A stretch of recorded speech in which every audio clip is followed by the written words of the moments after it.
with A Song in My Heart, the story of men and their music, of composers who really had a song in their hearts.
The Song of the Wanderer, a success of 20 years ago.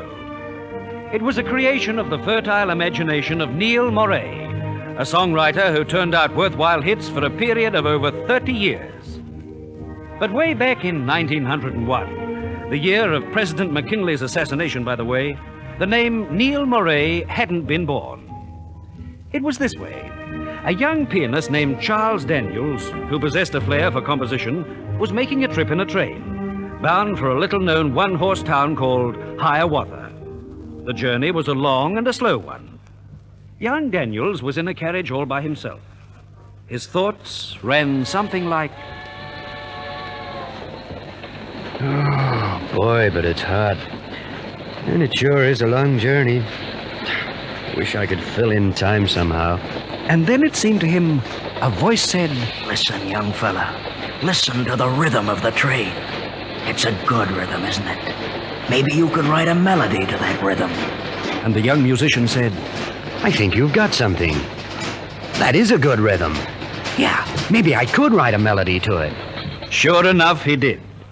And when Charles Daniels had that melody completed, he called it after the little town that was to be his destination, Hiawatha.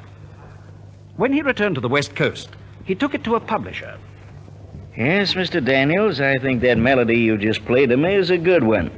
What's more, I'll publish it. Oh, gee, that's just wonderful. But I've got a suggestion to make to you. Yes, sir, what is it? You've written your little number as a piano solo. Well, I'll go ahead and publish it as such.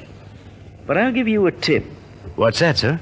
Look around for a lyric writer and get some words to it. Well, piano solos are all right, but if you want to make real money out of your composition, have someone write words for it. Then, who knows, maybe you'll have a hit."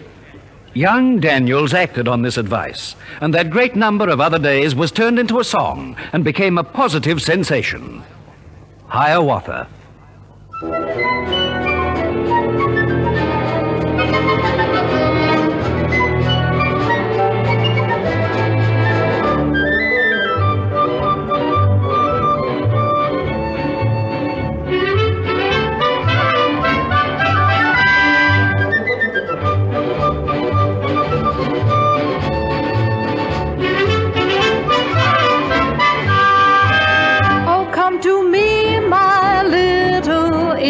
Bride, my Minnehaha love, my own true loved one, thy Hiawatha true he calls to you.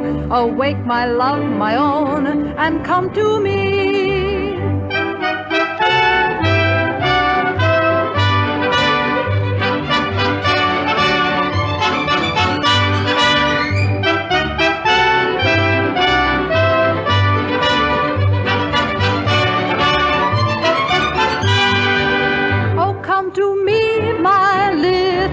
Indian bride, my Minnehaha love, my own true loved one, thy Hiawatha true, he calls to you. Awake, my love, my own, and come to me. That song spread its charm all over the world and helped put young Daniel's foot on the first rung of the ladder to success. In fact, it started a craze for Red Indian numbers, and many other songs of a similar type followed. One that's still heard quite a lot is Red Wing. And Charles Daniels cashed in on the vogue by writing still another song with the American Indian background. This was a hit too. We knew it as Silver Heels. Don't forget, all this happened at the turn of the century. That's how this incident occurred. Excuse me, sir, but Mr. Daniels is waiting to see you. Who, Charlie Daniels, the composer? Yes, sir. Well, show him right in. I can't keep that young man waiting. He's got talent. And besides, his songs are making a lot of money for us. Yes, sir, I'll get him. This way, Mr. Daniels. Thank you. And good morning to you, Charlie. Good morning, Mr. Sherman.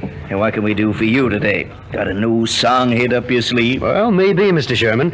I'm working on a couple of ideas right now. Fine.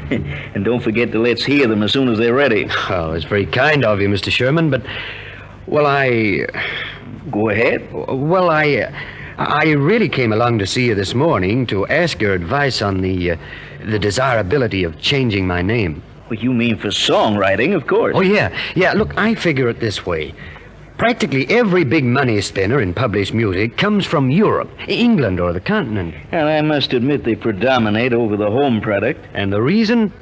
The American public are more interested in imported music than they are with the works of local composers. Well, that just about sums it up, Charlie. Well, from now on, the name of Charles Daniels is finished. My new works will be sold under a name with a continental flavor. Have you chosen the nom de plume? I have. It's to be Moret, a touch of French. Neil Moret. Neil Moret. I think it's a good idea.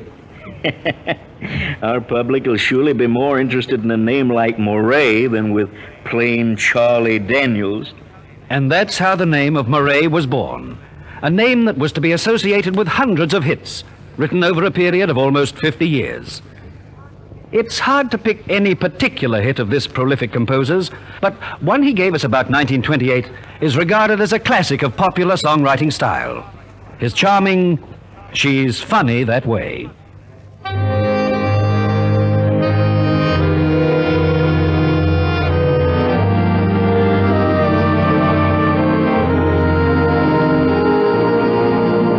I'm not much to look at, nothing to see, just glad I'm living and lucky to be. I got a woman crazy for me, she's funny that way. I can't save a dollar, ain't worth a cent. She doesn't holler, she'd live in a tent. I got a woman crazy for me, she's funny that way. Though she loves to work and slave for me every day, she'd be so much better off if I went away. But why should I leave her? Why should I go?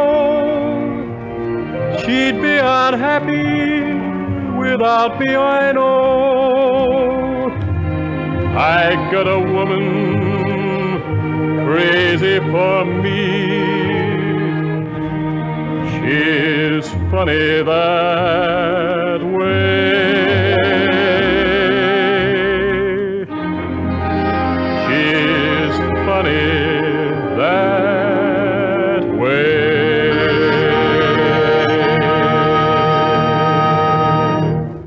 Long before he penned that song you've just heard, he wrote many others. One I particularly remember was... But maybe Neil Moret had better tell the story himself. It was somewhere around the spring of 1919 when a great friend of mine said to me... Hey, Neil, have you noticed the big trend for waltz songs at the moment? You certainly have. There's a whole bunch of them selling, and all in the hit class. Yep. There's the Missouri waltz, the Naughty Waltz, Till We Meet Again. Here, hold it, Ted. I heard you the first time. You're most subtly or unsubtly suggesting I should write a waltz hit, too. Exactly. All right. Now see if I can toss one in and join up on the waltz vogue. And he did all right. For the number he gave us was that haunting melody we knew as Mellow Cello.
By this time, the hectic 20s had arrived, and with them a spate of crazy numbers such as Barney Google and Yes, We Have No Bananas. Neil Moret had by this time turned publisher and was operating from his beloved West Coast in San Francisco. His manager, noting the trend for songs with inane titles, spoke to Moret regarding it. Say, Chief, have you noted the trend for crazy rhythm numbers? Surely, Al. Well, don't you think the House of Villa Moret should do something about it? Why, we haven't got a song of that type in our entire catalog. Yeah, I've noted that. At the same time, I'm not worried about it. Gee, Chief, maybe you're not, but I am. After all, you look to me to see that our firm's balance sheet is okay. I certainly do. Well, what are you going to do about it? I think we ought to make that little laugh song of ours, Thanks for the Buggy Ride, our #1 plug number. In preference to our new song? Frankly, yes. All right, go ahead. But when you finish plugging Thanks for the Buggy Ride, get on with my number. I know which will be the bestseller. And the old maestro was pretty right. Although Thanks for the Buggy Ride was a big success, when Moret's new song came along, it swamped it in the way of sales. In fact, it was a 1 million copy seller. Neil Moret's evergreen Moonlight and Roses. Moonlight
Of course, as most of you know, Moonlight and Roses was not strictly an original song.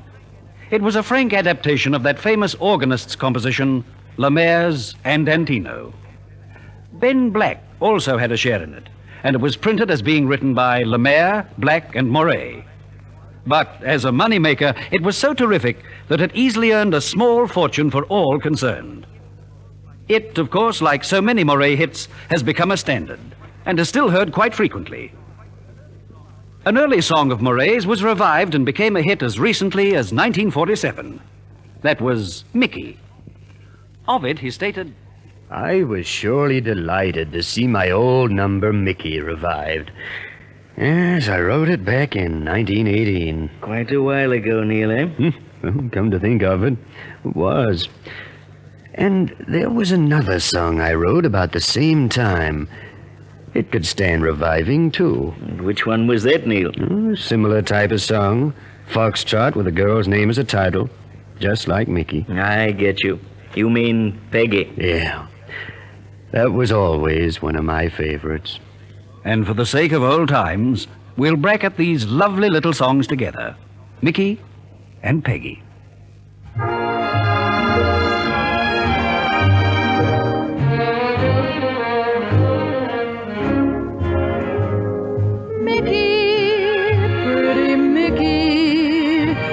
Your hair of raven hue, in your smiling so beguiling, there's a bit of Killarney, bit of the Blarney too.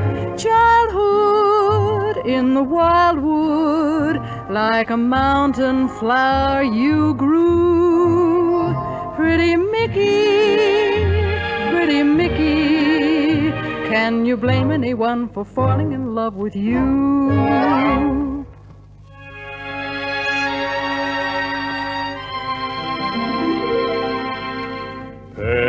Peggy, come out and meet me, dear, for in the spring you know it's springtime weather. Peggy, come out and meet me, dear, when just we two alone, just on our own together. Peggy, you fascinate me so, my darling, is it any wonder I'll be true?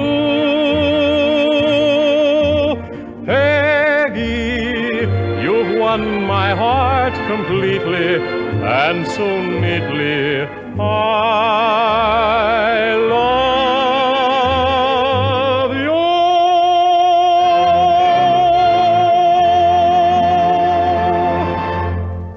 you. You'll remember how earlier we told you of Moret's ambition to write worthwhile melodies? Well, owing to his great gift of melody, he always bore this in mind with all his songs.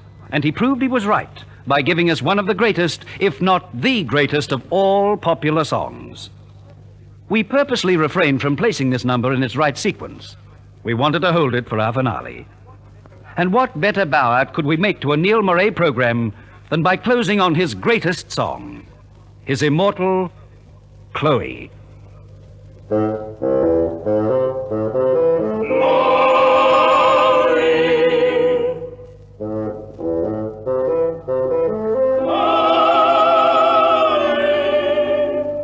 Someone calling, no reply. Night shades falling, him sigh.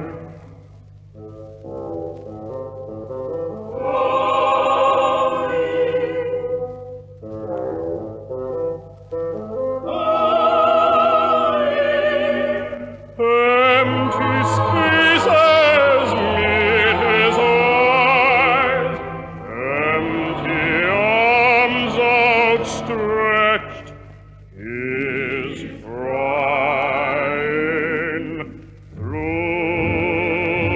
the black of night. I got to go where you are.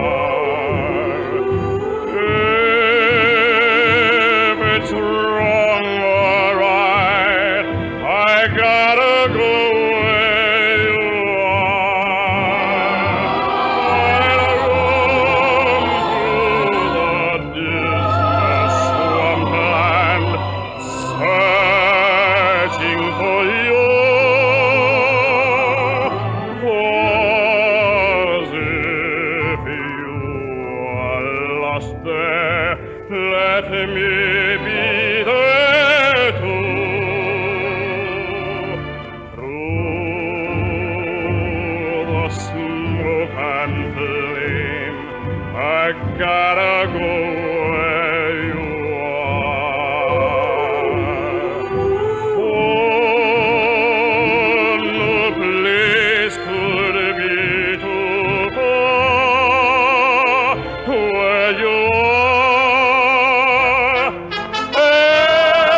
I gotta go where you are.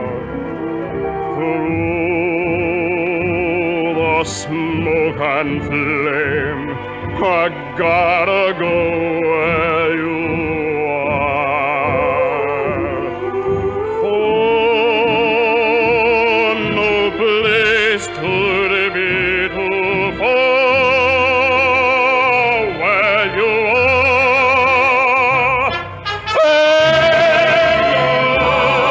Jane, and find you if you live. I'll find you. Love is calling me. I gotta go where you